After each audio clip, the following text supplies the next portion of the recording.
Olá, queridos, a paz do Senhor Jesus para vocês, para sua casa, sua família. E mais uma vez, estamos aqui ministrando a palavra de Deus. Hoje nós vamos conversar sobre a Torre de Babel, que é em Gênesis, o texto de Gênesis capítulo 11. Gênesis capítulo 11. E aproveitando, vamos falar sobre a nossa agenda, muito importante para você participar, além dos cultos normais da igreja, todos os dias às 9 da manhã, depois às 15 horas, especialmente temos uma terça-feira às 7h30 da manhã, com a doutora Juliana, uma grande médica, psiquiatra, que vai ter um consultório aqui junto da igreja, junto com o doutor Adriano, aqui na igreja. Vai ser muito bom você saber que temos uma médica, uma mulher de Deus, que não é daquelas que querem intoxicar as pessoas de remédio. Muito legal. Então, toda terça, 7h30 da manhã, ela e o seu esposo Gislan dirigem um culto aqui. E também todas as tardes, às 15 horas. Que legal. E às noites, todos os dias da semana, a partir das 19 horas, vários cultos. Lembrando que temos algumas reuniões especiais, olha aí, além do domingo, né? Porque nós temos Atletas com Cristo, temos o culto da vitória, o culto da família, libertação. E lá no Buritis, olha aí, no bairro Buritis, nós temos lá a nossa Igreja Batista Getsemane, que temos lá Rua Desembargador Amílcar de Castro, 140. Cultos terças com o pastor Luiz Henrique, libertação total. E também na quinta-feira com o pastor Tiago Monteiro. E domingo de 9 às 10, isso lá no Buritis, hein? Muito legal. 9 às 10, escola dominical, e de 10 às 11h30, meio-dia, o culto pastoral, e às 18 horas, o culto evangelístico. Participe, você que é aí do Estoril, Nova Sintra, Nova Suíça, Betânia, tá aí, ó, Belvedere, tá aí prontinho, uma igreja abençoada. Getsemane no Buritis. Vai lá, faça uma visita e você vai ver que bênção. Vai ser muito bom. E no domingo temos cultos. Sabe que hora? 7h30 da manhã, depois às 10 horas, 14h30, 17h30 e às 20 horas o Caixa d'Água. Eu estou sempre na igreja às 10 da manhã e também às 17h30 e na Terça da Vitória, tá bom? Os livros, esse aqui, Vingança, esse aqui, Ingratidão, Faça Algo Extraordinário, O Pastor, Medo. Ah, pastor, eu tenho medo de dirigir. Aí eu tenho medo de ficar sozinha. Aí eu tenho medo de envelhecer. Aí eu tenho medo de fazer uma cirurgia. Leia esse livro. Você encontra esses meus livros nas livrarias evangélicas, no supermercado BH, e vai lá na livraria Leitura e dá uma bronca lá. Fala, onde estão os livros do pastor Jorge Linhares, tá bom? E aqui na igreja também temos os livros aqui numa livraria que você pode adquirir antes dos cultos e também depois dos cultos, tá bom? Olha aí a agenda desses dias agora, desta semana. 28, Motojet, Festa Country, que é na segunda-feira. 29, o Conselho de Pastores. O pastor Jeremias Pereira é o preletor desta reunião, quer dizer, na terça pela manhã, última terça do mês. 12 de agosto, o coral Watoto, é um coral africano de crianças lá da África, que legal. E de 16 a 19 de agosto, conferência missionária. 21 a 23 de agosto, que legal. Vamos ter Acorrentados Jamais. Você vai ver a chamada para todas essas programações aí, nesse próprio culto aí. Veja aí, tá bom?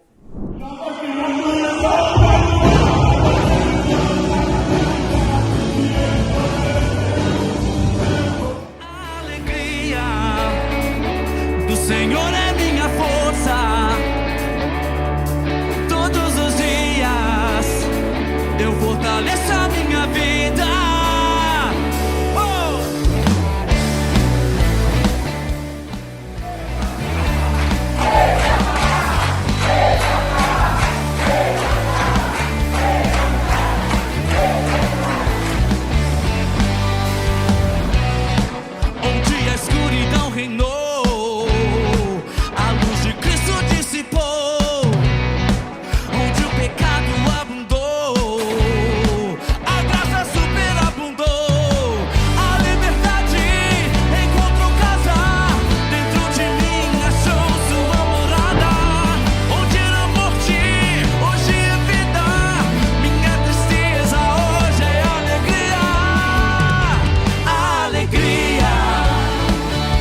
Senhor é minha força. Todos os dias eu fortaleço a minha vida. A alegria do Senhor é minha força. Todos os dias eu fortaleço a minha vida. Aleluia! Conferência Acorrentados Jamais. Portas abertas. Na Igreja Batista Getsemane. Nos dias 21, 22 e 23 de agosto. Com entrada franca. Participações dos pastores Helena Tanuri, Adelson Raposo, Jorge Linhares, Júnior Trovão, Zete Alves, Luiz Henrique, Sandra Alves, Tânia Tereza, Luiz Arcanjo, Wardel Henrique, Jefferson Silvestre, Paulo André e Sandro Murilo. O chão vai tremer, o céu vai se abrir. Na Igreja Batista Getsemane, Rua Cassiano Campolina, 360, Dona Clara, Belo Horizonte. Você conhece os livros do pastor Jorge Linhares? Ele tem muitos livros. E tem livro para as crianças também. Venha para a editora Getsemane. Beijos do Dudu. Então vamos ao texto da palavra de Deus hoje, Gênesis capítulo 11, que diz assim: Ora, em toda a terra havia apenas uma linguagem, uma só maneira de falar. Sucedeu que, partindo eles do Oriente, aquela região ali da África, deram com uma planície na terra de Sinar, terra dos sonhos, e habitaram ali. Os descendentes estavam agora nesse novo lugar. E disseram uns aos outros: façamos tijolos, queimemo-los bem. Os tijolos serviram-lhes de pedra, e o betume de argamassa. Olha o petróleo aí. Disseram: vinde, edifiquemos para nós uma cidade, uma torre, cujo tope chegue até aos céus, e tornemos célebre o nosso nome, para que não sejamos espalhados por toda a terra. Então desceu o Senhor, para quê, hein? Então desceu o Senhor para ver a cidade e a torre que os filhos dos homens edificavam. E o Senhor disse: eis que o povo é um, e todos têm a mesma linguagem. Isto é apenas o começo. Não haverá restrição para tudo que intentam fazer.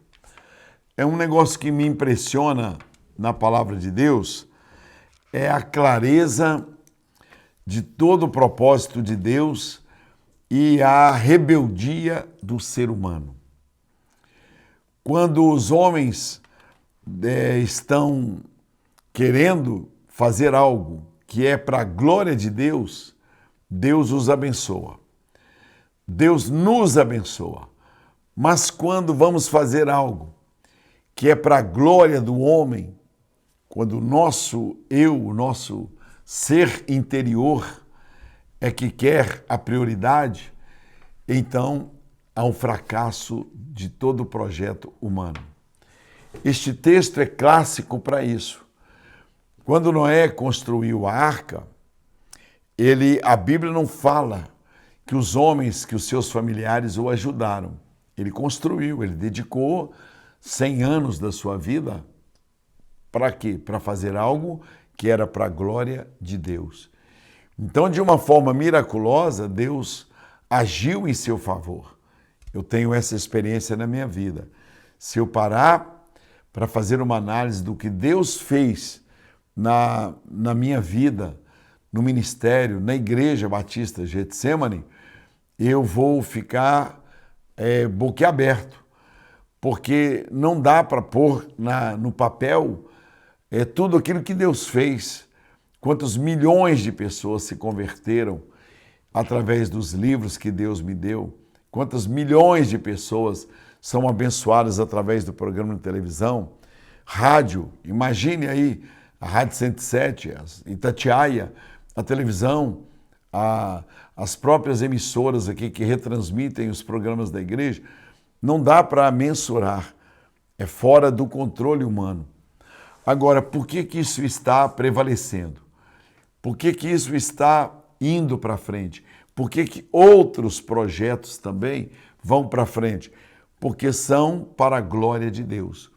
Nesse texto, esta nova geração, eles se propuseram a construir uma cidade, porque o ser humano ele tem a capacidade de não se acomodar. O ser humano está sempre melhorando, sempre progredindo, sempre inventando, sempre descobrindo coisas novas, sempre produzindo algo que vai gerar um conforto para si, para outros também. A ciência, a tecnologia, a modernidade, tudo é para facilitar. E a Bíblia diz que eles então resolveram construir uma cidade. E eles tiveram a ideia de fazer os tijolos. Olha que coisa linda. Ali nasciam os engenheiros, aqueles construtores, aqueles que tinham dentro de si a vontade de prosperar, de modernizar, porque até então eles moravam em cavernas, moravam em lugares que eles encontravam e faziam tudo ali rusticamente, tipo a era Flintstone, né? Fred Barney. Então era ali. Agora eles tinham uma ideia de edificar uma cidade com avenidas, com ruas, com prédios, e Deus desce para ver. Deus desce para ver, e quando Deus viu aquela construção maravilhosa, aquilo que os homens fizeram, a palavra de Deus diz que Deus disse: não haverá restrição alguma para o que intentam fazer. E eles estavam unidos num propósito específico, que era o de edificar, com os tijolos que eles tiveram a ideia de construir, tijolos de barro, queimaram os tijolos porque ficaram mais duros e resistentes. A gente estuda isso em engenharia e até hoje você vê os tijolos queimados aí nos depósitos quando você vai comprar, e impressiona, porque quando eu estudava algumas matérias, eu estudei história também, junto com a Evelyn. Ei, Evelyn, a melhor aluna da sala no curso lá de história, e depois é que eu fui fazer aquilo que eu gostava, que é estudar mais questões, matérias técnicas. Então, aí eu vi a beleza das construções, betume, tijolos e pedras lapidadas, lavradas, e Deus abençoou. A mesma coisa é hoje. O que prevalece em nossa vida, na igreja, é aquilo que nós construímos, que é para a glória de Deus, que o nome dele vai ser honrado e exaltado. Agora, quando é para a glória do homem, aquilo, em um determinado momento, aquilo é paralisado. Porque quem dá sabedoria, quem dá inteligência, quem dá força, é o próprio Deus. E diz a palavra de Deus que Deus falou: olha, que legal, eles estão construindo, não haverá restrição para tudo que intentarem fazer. Tudo que eles desejarem fazer, eles vão conseguir. Mas aqui, olha, por quê? Porque o povo é um e todos têm a mesma linguagem. E isto é apenas o começo. Não haverá restrição para tudo, sem limite, que intentarem fazer. Mas aí, pouco tempo depois, quando a cidade estava edificada, quando tudo estava pronto, desceu o Senhor para ver novamente, e eles entenderam, ali o Pai, o Filho e o Espírito Santo, que a torre, ela era para a glória do homem. Eles queriam chegar até o céu. Aí Deus parou aquela construção, diz o texto, olha, Dessarte o Senhor os dispersou dali e por toda a superfície da terra, e cessaram de edificar a cidade. Chamou-se-lhe o nome de Babel. Antes era Sinar, lugar dos sonhos, e agora é Babel, que significa confusão. Quem sabe você que está me assistindo, você que está me ouvindo, você no início projetou algo grande, bonito, lindo, maravilhoso, e no meio do caminho, no meio da jornada, você desviou o propósito principal que te levou a querer fazer algo grande e que poderia ser grande e que tinha a aprovação de Deus, mas no meio do caminho você perdeu o rumo, você perdeu a direção. E eu estou sendo nesse momento um GPS, eu estou sendo nesse momento um instrumento de Deus para que você corrija a rota, para que você possa voltar ao princípio, como aquela canção que diz: eu quero voltar ao início de todas as coisas. Eu quero reconstruir, eu quero rever os meus valores. E aquela construção foi paralisada. É isso que eu percebo em muitas vidas, em muitas empresas, em muitos lares, quando a construção é paralisada, porque o objetivo que fora traçado no início, planejado, ele desvirtuou-se do original, do propósito original. E Deus, nesse momento, ele se entristeceu, porque na verdade Deus é Pai. E Deus quer que tudo dê certo para nós, mas Deus não pode abençoar o que está errado. Porque se ele abençoar o que está errado, vai contra a própria natureza dele. Você vê que as estações, a primavera, o outono, o inverno, o verão, há um ajuste na criação, nas plantas, nas flores, na fecundidade dos animais, em todo o sistema solar, em todo o sistema extra-terra, há um ajuste. Tudo combina, tudo é feito para que haja harmonia, a separação entre trevas e luz. Então, em nossa vida é a mesma coisa. E aí muitas pessoas depois acusam Deus, se revoltam contra Deus. Então, a minha oração hoje é que você tenha o seu sonho, terra de Sinar, restaurado, e não a confusão que é Babel na sua vida, em nossa vida. Eu mesmo reflito muito sobre isso, sobre propósitos que eu sempre tive para minha família, para formarmos, para construirmos coisas lindas, para o ministério, para o meu trabalho, para a aplicação financeira, para a minha vida financeira, para a minha vida familiar. E muitas vezes eu percebo que tudo dá errado, não por culpa de Deus, porque eu perdi o foco, a direção daquilo que Deus queria estabelecer para mim. Então é momento de nós refletirmos, é momento de nós falarmos: Deus, me devolva Sinar e arranque de mim Babel, em nome de Jesus. Vamos orar? Ó Deus, olha o sonho que está nesse momento paralisado, que cada vez que o Senhor descer para olhar o que eu estou construindo, o que nós como igreja, como pessoas, como seres humanos, estamos construindo, que o Senhor possa aprovar e dizer a primeira frase: não haverá restrição, porque o povo é um, há um propósito definido. Não nos deixe tornar Babel o sonho que o Senhor colocou em nosso coração. Eu abençoo você, meu querido, minha querida, e declaro Sinar, terra dos sonhos, e longe de você, longe da sua casa, longe da sua vida, Babel, em nome de Jesus.